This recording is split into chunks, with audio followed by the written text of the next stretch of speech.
The elevator stopped on the wrong floor, and Marcus Webb did not notice.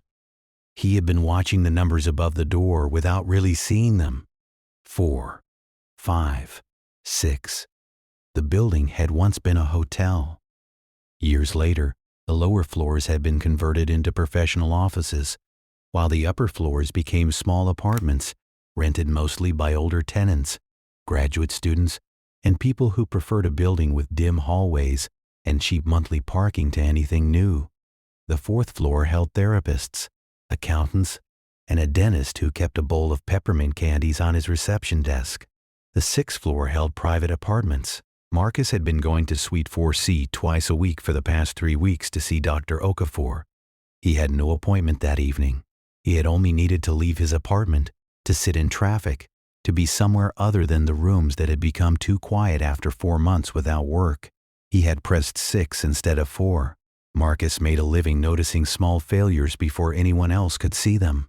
Hairline fractures in concrete, stress points hidden beneath paint, a minor misalignment that would become a major problem after enough weight passed over it. That night, he missed a number as large as 6. The elevator doors opened. He stepped into a hallway that looked almost identical to the one below it. Beige carpet, numbered doors, frosted wall lamps that gave off a tired yellow light. A narrow window at the far end showed the last blue of evening between taller buildings. Marcus walked toward 6C before he realized anything was wrong. He stopped in front of the door. He knew it should have been 4C. The thought arrived a second too late. He had already knocked. There was a pause inside. Marcus considered leaving. He could walk back to the elevator. He could pretend he had only been checking the number. He could make the mistake disappear before it became a conversation. Then the lock turned. The door opened halfway. An older man stood there with one hand on the frame. He was probably in his 70s. His white hair was cut close to his scalp. Reading glasses rested on top of his head.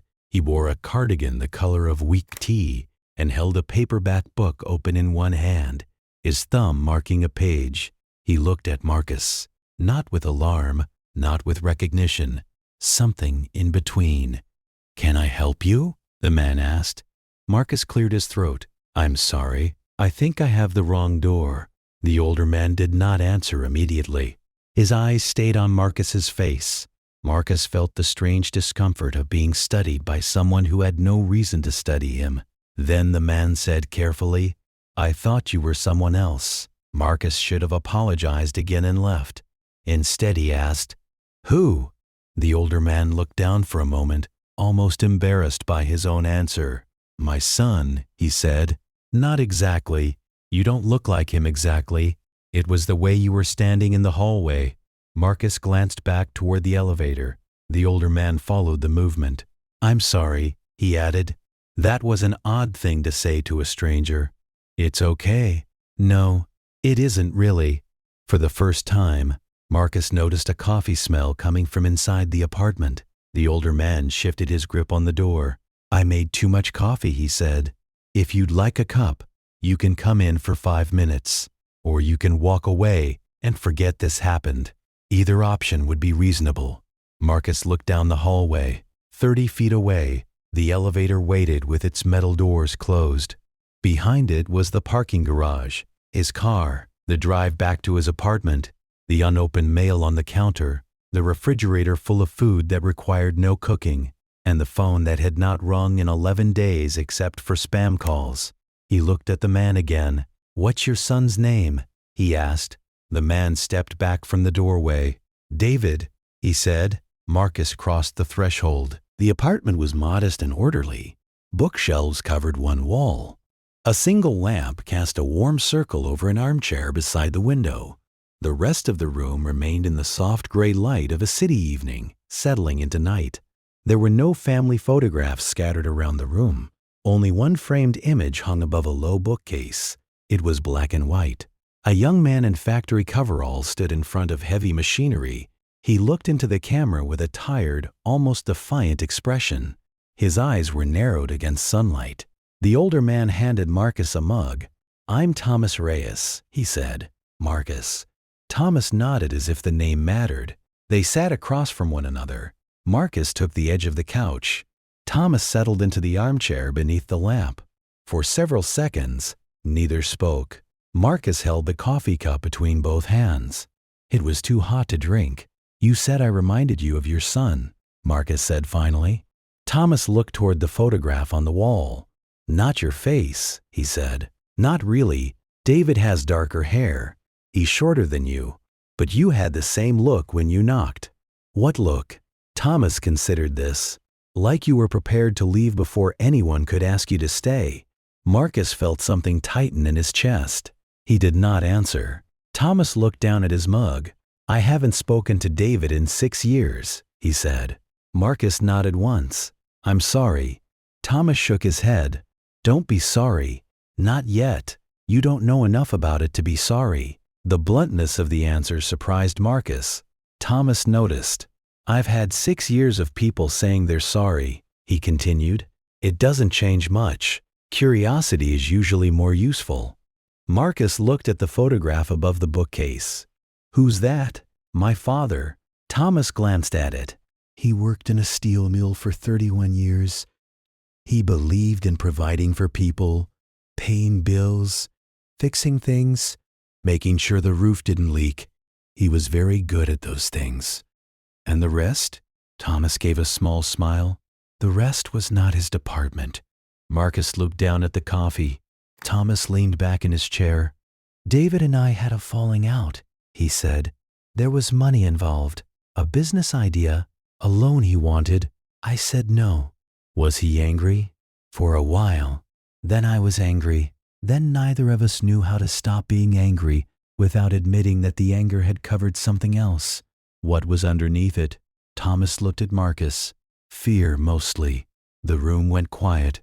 Outside, traffic moved somewhere below the window. Marcus thought about the last time he had spoken honestly to anyone without preparing the sentence first. He could not remember. My father left when I was 7, he said. Thomas did not react dramatically. He only nodded. Marcus was grateful for that. He didn't leave all at once, Marcus continued. That would have been easier to understand. He just became less present, worked later, traveled more, called less. Then one day, he called from another state and said he'd met someone. Thomas looked at him, and he didn't come back. No. Marcus stared at the steam rising from his coffee. He told me it wasn't my fault. I remember that part, because I didn't know I had been wondering whether it was. Thomas was quiet for a moment. Then he said, children are very good at blaming themselves for structures they did not build. Marcus looked up. Thomas gestured toward him with one hand.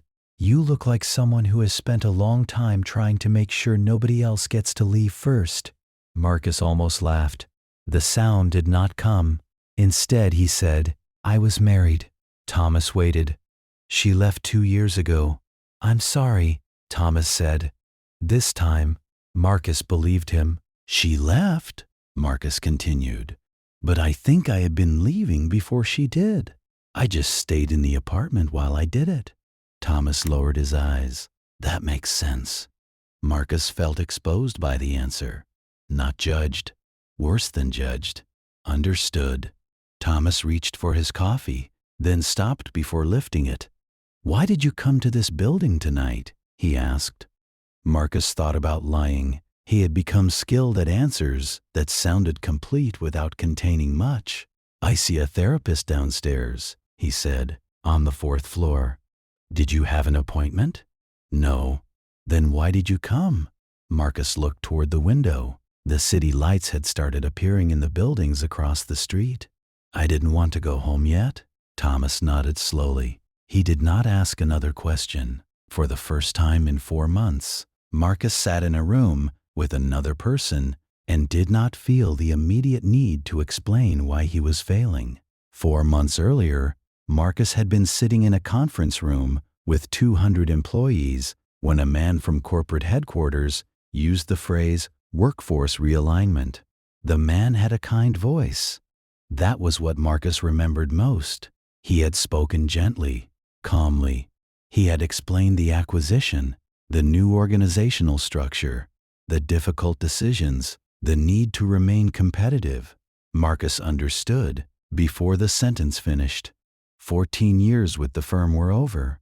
He had spent most of those years designing and assessing bridges, not metaphorical bridges, actual structures, concrete spans over rivers, steel trusses over rail lines, older crossings built decades before safety standards had changed.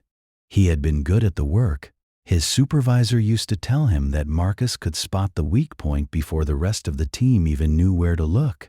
He had never considered applying that skill to himself. After the layoff, he told almost no one. He called his mother 3 weeks later because she had left 2 voicemails asking why he sounded tired. He did not tell Elena.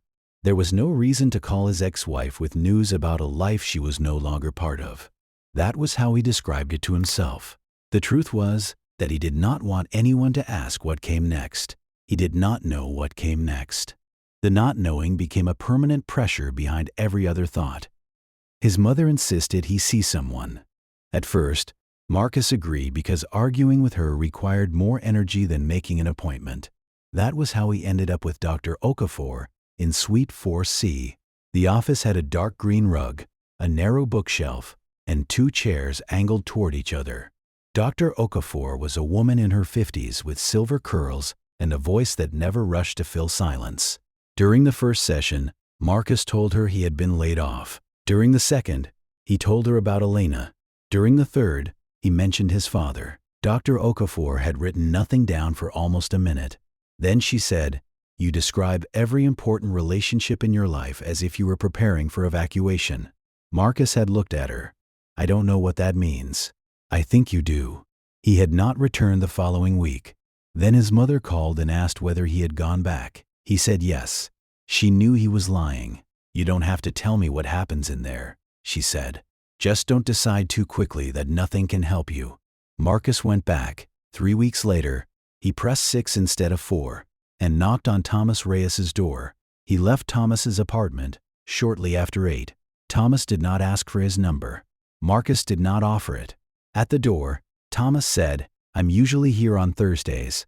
Marcus nodded. It was not an invitation exactly, but it was close enough. He drove home through streets that looked no different from the streets he had driven through the night before. Still, something in him felt slightly altered. Not fixed, not lighter, only moved, as if one piece of furniture inside him had been shifted a few inches, and he had not yet adjusted to walking around it. He did not tell Dr. Okafor about Thomas at the next appointment. He told himself it was not relevant. The real reason was that he did not want Thomas to become a subject, a pattern, a clinical example. He wanted the apartment on the 6th floor to remain separate from the rest of his life, untouched by analysis, untouched by expectation. A week later, Marcus pressed 6 on purpose. Thomas opened the door before Marcus had knocked twice. "I wondered if you would come back," he said. Marcus stood in the hallway. I was nearby. Thomas looked at him. "You live 40 minutes from here." Marcus did not answer. Thomas stepped aside. "Come in." The second conversation lasted almost 2 hours. At first, they talked about nothing important. A bus route that had changed, the rising cost of rent, Thomas's dislike of delivery apps, Marcus's old company, the weather. Then Thomas told Marcus more about David. David had wanted to start a small construction business with 2 friends.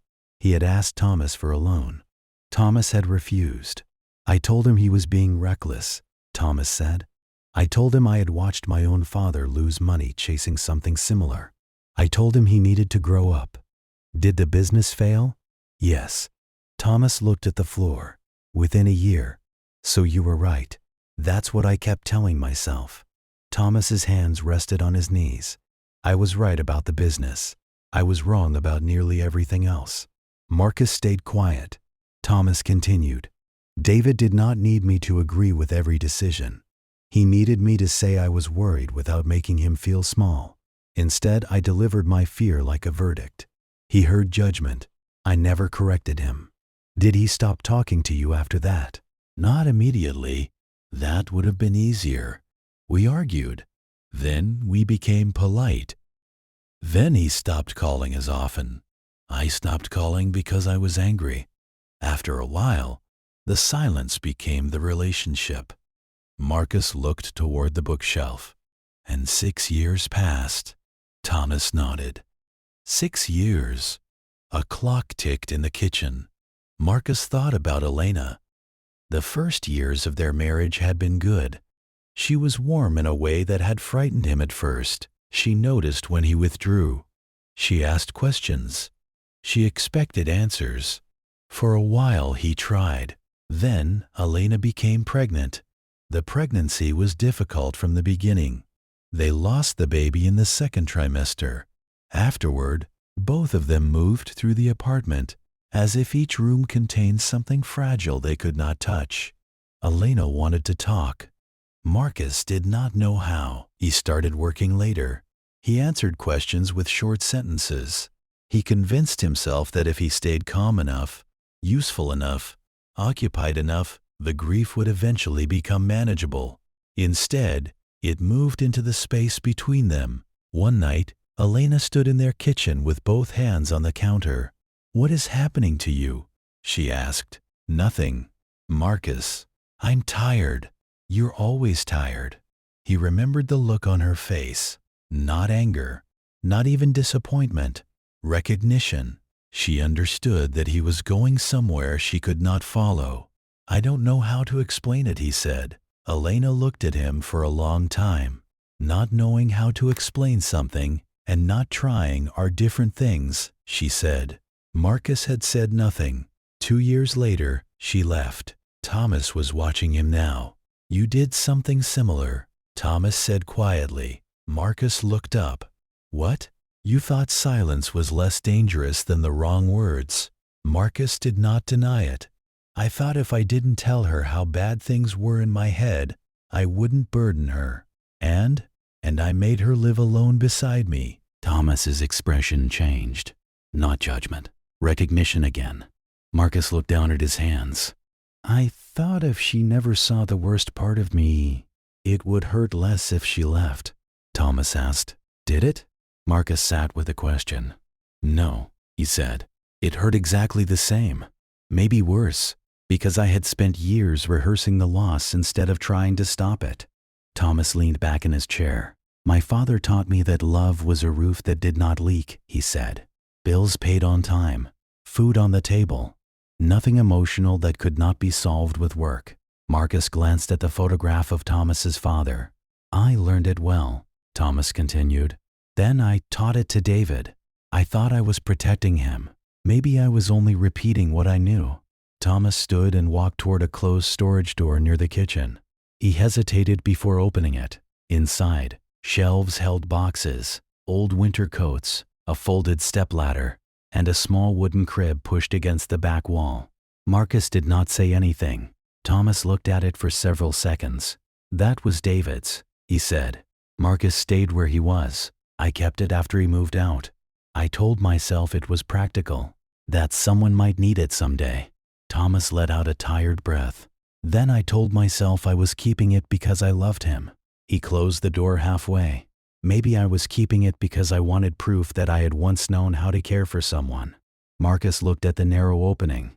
Thomas did not close it fully. "I don't know what to do with that," he said. "You don't have to decide tonight," Marcus said.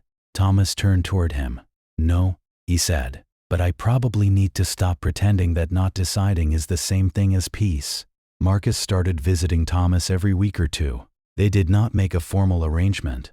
Sometimes Thomas was home. Sometimes there was a note on the door saying he had a doctor's appointment or was visiting an old coworker. Once, Marcus arrived to find a grocery bag outside Thomas's door and a handwritten note that said, "Hospital. Nothing serious. Back tomorrow." Marcus read it twice before leaving. He did not know why it worried him so much.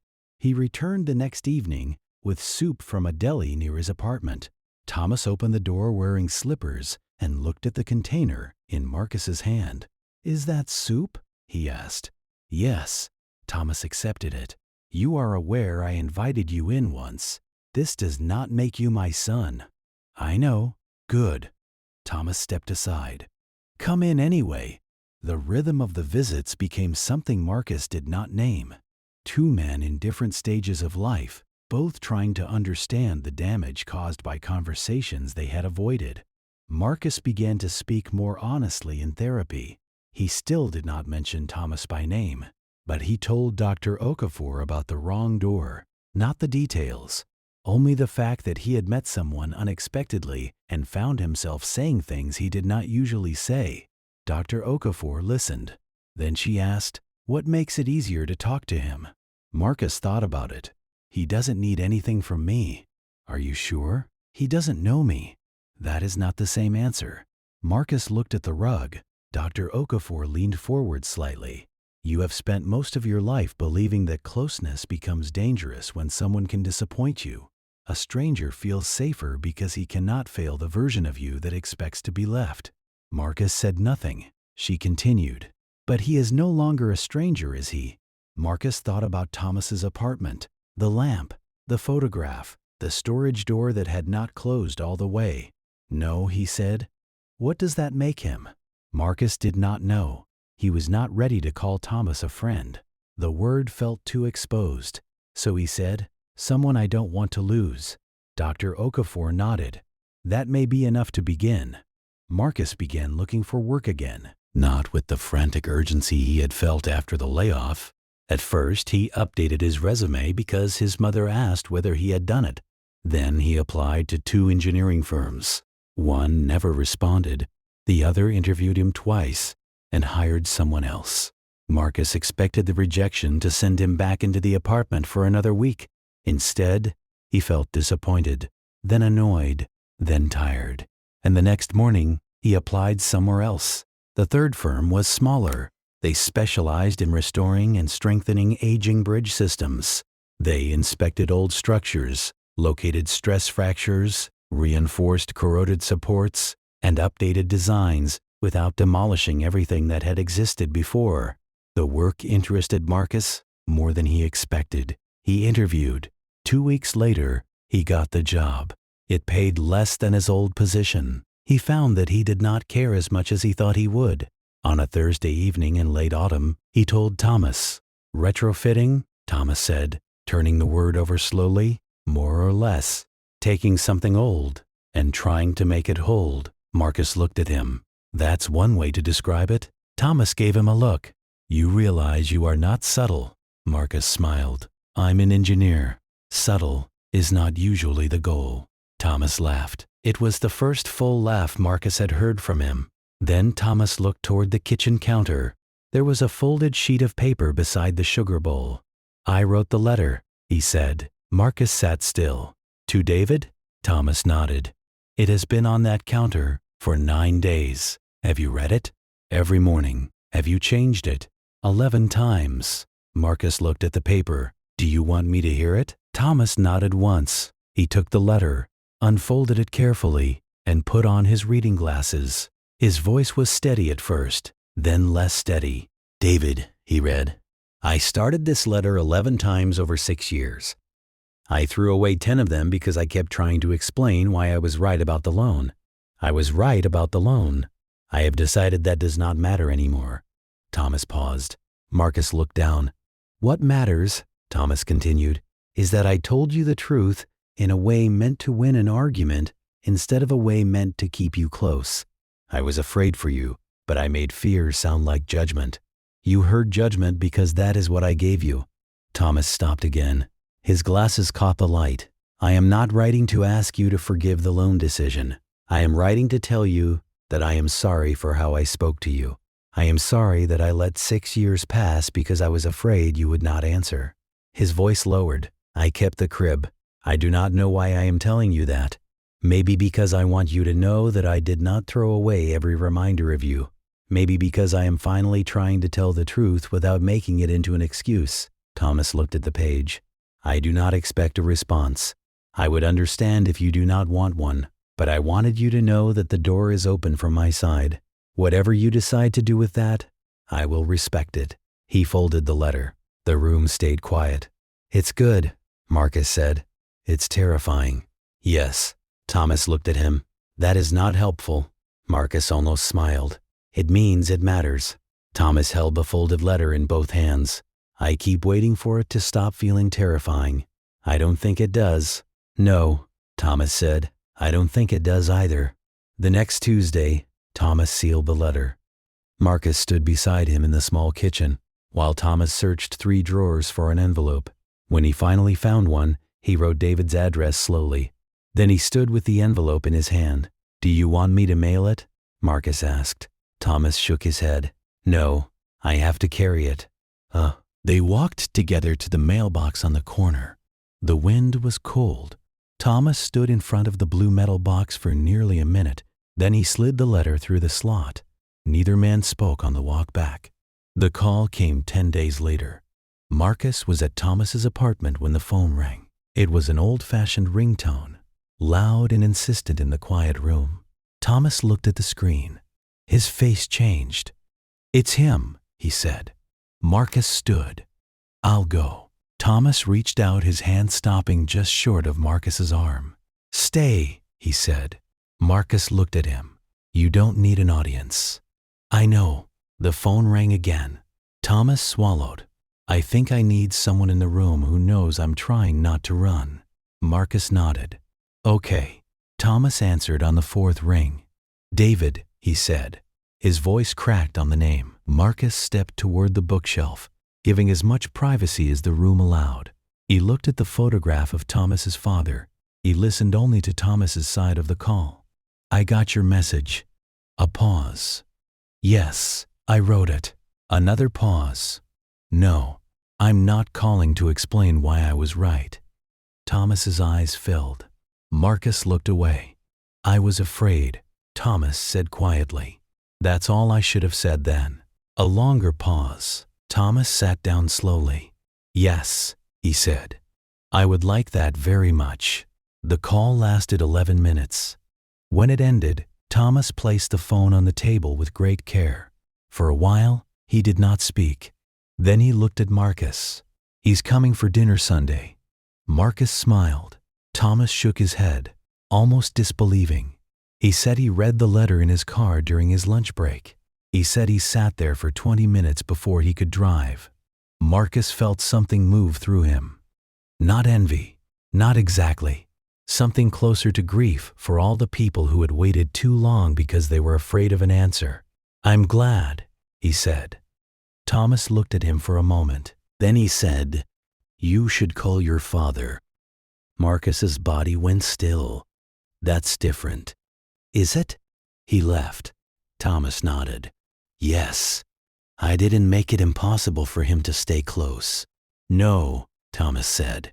"But 19 years of not calling is still a choice you are making now." Marcus looked at him. Thomas's voice softened. "I am not saying he deserves forgiveness. I do not know him. I am saying you deserve to decide what silence means in your own life." Marcus stared at the photograph above the bookcase. Dr. Okafor had said something similar weeks earlier. The absence you maintain is still a choice, even when it started as someone else's.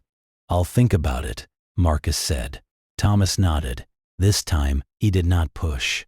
Marcus did not call his father that week, or the week after. He started the new job. Each day he inspected old bridges. He climbed access ladders beneath concrete spans. He studied rusted bolts and weathered beams. He found places where water had worked slowly into steel, places where a structure had held for decades, then began to fail in ways nobody noticed until the damage was already deep. He liked the work. It was quieter than his old job, less about proving something, more about paying attention. 3 days before David was due to visit, Marcus went to Thomas's apartment. Thomas was standing in his kitchen with an open cookbook and a worried expression. "What are you making?" Marcus asked. "I don't know. You have been staring at that page for 10 minutes. I am deciding between roast chicken and pasta. Which one does David like?" Thomas looked at him. "I don't know." The answer hung in the room. Thomas closed the cookbook. "I used to know," he said. Marcus did not say anything. Thomas walked toward the storage door. This time, he opened it fully.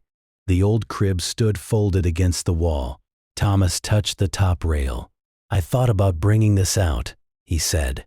as if it would prove something. What would it prove?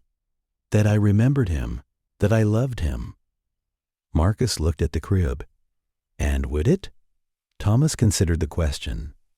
No, he said, not by itself. He pulled a small cardboard box from the shelf above it.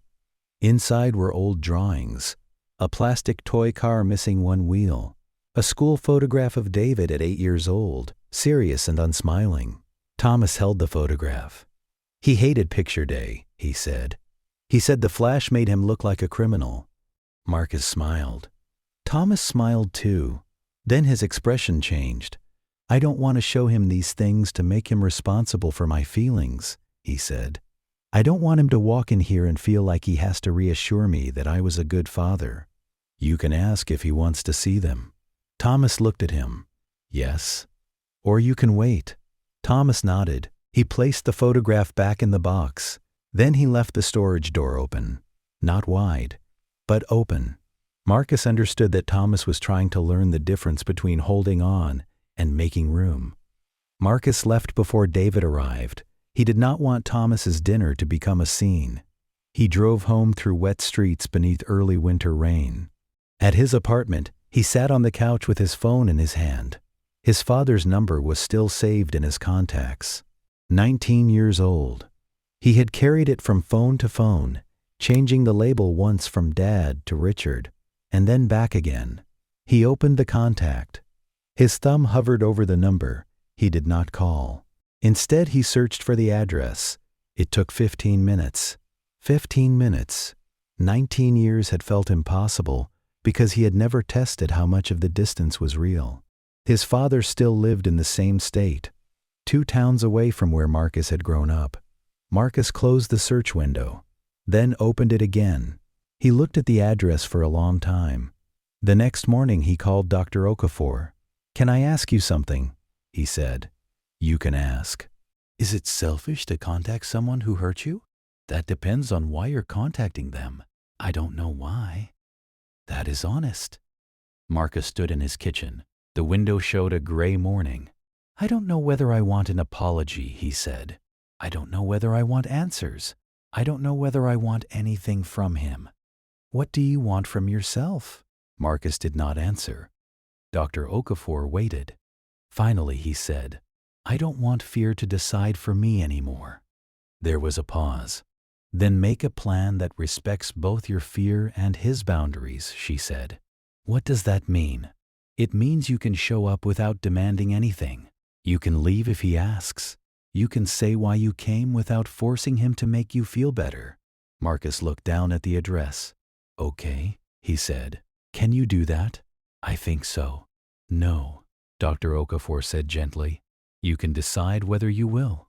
3 weeks later, Marcus sat in his car outside a small house in a town he had not visited in 19 years. The neighborhood looked both familiar and foreign.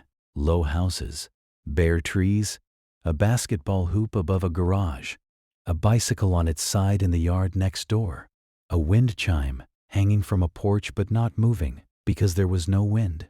Marcus had driven there without calling first. He had considered leaving a letter. He had considered calling and hanging up if his father answered. In the end, he decided that if the man opened the door and wanted him gone, he would leave. That was the only promise he could make. He sat in the car for 11 minutes. Then he got out. The walk to the front door felt longer than it was. He noticed the cold air in his lungs, the sound of a dog barking somewhere down the street, the shape of the porch light above the door. Then he knocked. Movement inside. Footsteps. A pause. The door opened. His father was older than Marcus remembered. Gray hair, lines around his eyes, a heavier body, a face that still looked familiar in ways Marcus had spent years trying not to remember. For several seconds, neither of them spoke. His father's expression moved through confusion, disbelief, and something that looked almost like pain. Marcus, he said. Not a question, a name. Hi, Dad, Marcus said. The word felt strange in his mouth. Not false, just unused. His father held the door half open. I didn't think. Marcus nodded. I know. His father looked at him closely. I didn't know if you even knew where I was. I didn't, Marcus said. I looked. His father seemed to understand what that meant, not the search itself, the years before it. Why now? He asked. Marcus looked at the space between them. He had imagined this moment 100 times in the car. None of the speeches survived the front porch. I'm not here to force anything, he said. If this is a bad time, I can leave. His father's hand stayed on the door. Marcus continued. I just needed to know I could stand here without turning around. The wind chime next door remained still. His father looked down, then back at Marcus. I made a lot of mistakes, he said. Marcus felt anger rise immediately. Old anger, reliable anger. He had imagined hearing those words too. He had imagined that they would fix something. They did not. I know, he said. His father nodded slowly. I don't know what you need from me. Marcus looked at him. I don't know either. For the first time, something changed in his father's face. Not relief, not forgiveness, only a willingness to remain in the uncertainty. Marcus thought of Thomas's letter, the sentence about not asking for a response. The door opened from one side. His father stepped back from the doorway. Would you like to come in? He asked. Marcus stood still for one more second. Then he nodded. Yes, he said. He stepped inside. The house smelled faintly of coffee and old wood. A coat hung over the back of a chair. A newspaper rested on the kitchen table. Ordinary evidence of a life Marcus had not been part of for nearly 2 decades. His father closed the door. Not quickly, not dramatically, just enough to keep the cold outside. Marcus looked around the room. He did not know what would happen next. He did not know whether they would speak for 10 minutes or 3 hours. He did not know whether he would leave angry, relieved, disappointed, or nothing at all. But for the first time in longer than he could measure, he did not feel like a man calculating the fastest way out of the room. He sat down and stayed. This video is a dramatized narrative inspired by real human emotions, experiences, and life-changing moments. Any resemblance to specific real people or events is coincidental. Closing question for comments. Is there a door in your own life? A call you have avoided? Or a person you have been afraid to reach out to because you do not know what will happen when they answer?